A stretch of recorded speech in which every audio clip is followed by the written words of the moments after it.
Everybody, this is Steve. Hope you're having a good day. And yeah, I guess it's been a really long time since I've made one of these videos. I think a little over 3 months. And so, hi, I guess I'm back. Yeah, it's been kind of a crazy last few months. A lot has been going on.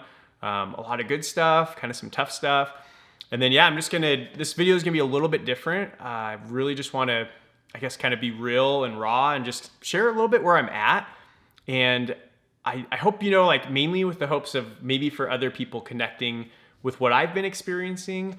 Like first, just so you don't feel alone.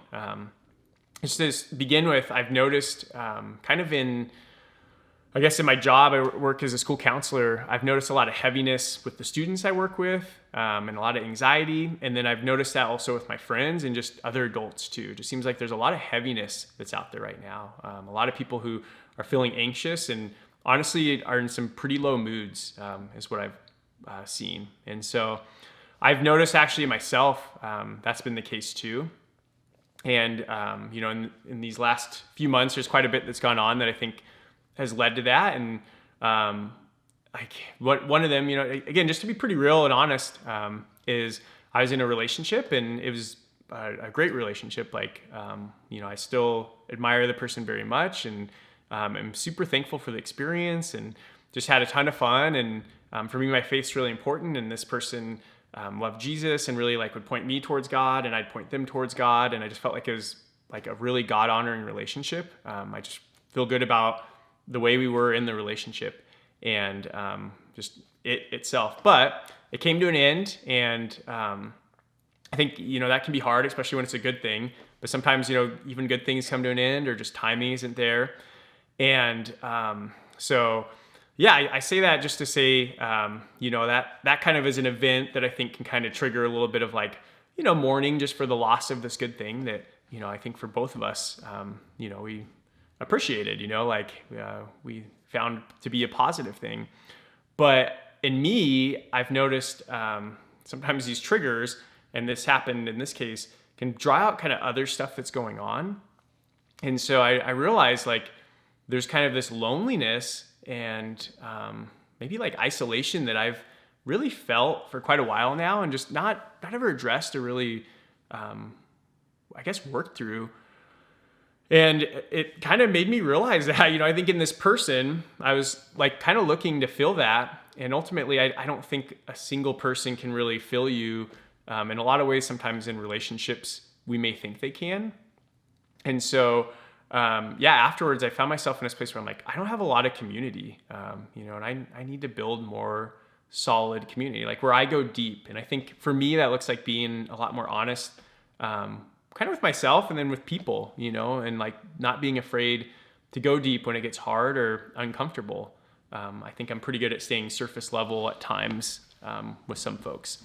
And so anyways, that's where I found myself. And then also with work, I'm a school counselor at a middle school, and I've just been interacting with students only online. And even my coworkers, it's you're not supposed to interact with them really because you're all trying to stay safe.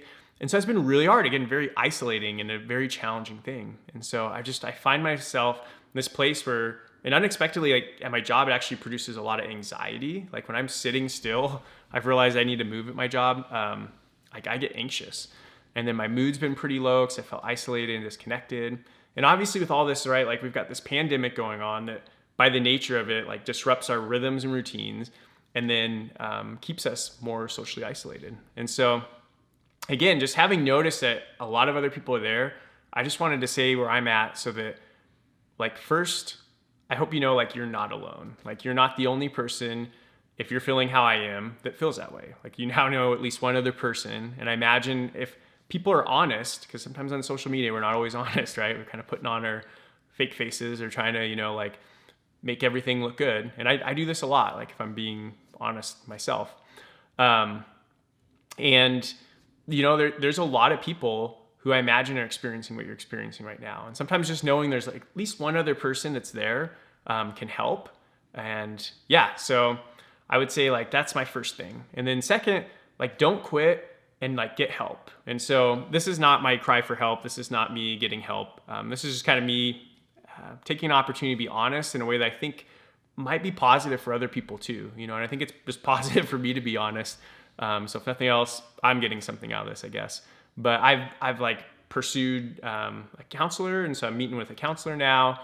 I've been connecting with my friends and just trying to be more intentional about connecting with people and trying to go deeper. And it's not like going great always, or it's not, me, like, I'm not like perfect at it, but it's in process. And I think that would be my encouragement: start taking those steps to get help, whatever that looks like for you. And it might be different than what it looks like for me, but like, just don't quit. Don't think this is like where you're at is where you have to stay, but go get help, whatever that looks like. And then lastly, it's just that, there's hope. I always believe there's hope. And in life, like, we've got this big picture of our whole lives. And, at any moment, we're just zoomed in on this one little section of it. And especially in the context of a pandemic, we're zoomed in on a pretty intense section of probably all of our lives right now, or at least a very different one.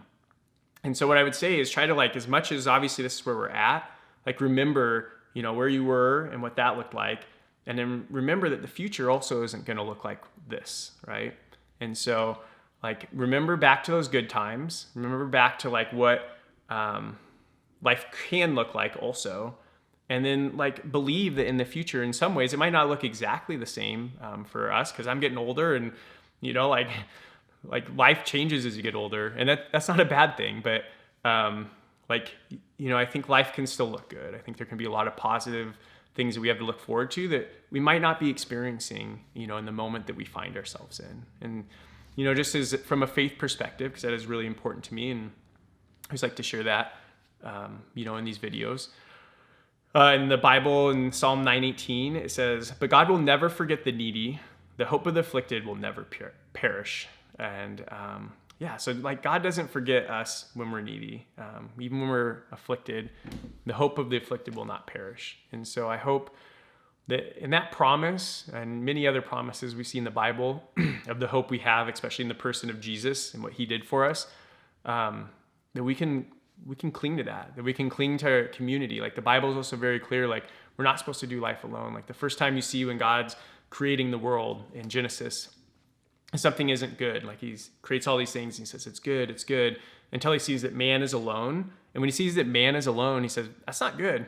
And so sometimes I think even we can just say, hey, it's me and God, we've got this.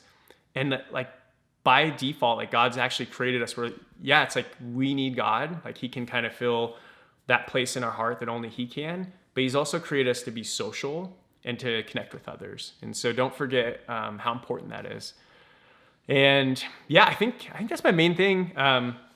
Lastly, just, again, if you find yourself here, like, I'd say reach out to a friend, reach out, to a counselor, reach out to a pastor, reach out to someone you look up to, even a coworker. But if you just feel like you have no one you can reach out to, feel free to DM me on my Instagram handle, if you want to call it that. Or if you have my phone number, feel free to text or call me. I'd love to, just message back and forth, or maybe we could go grab coffee or something.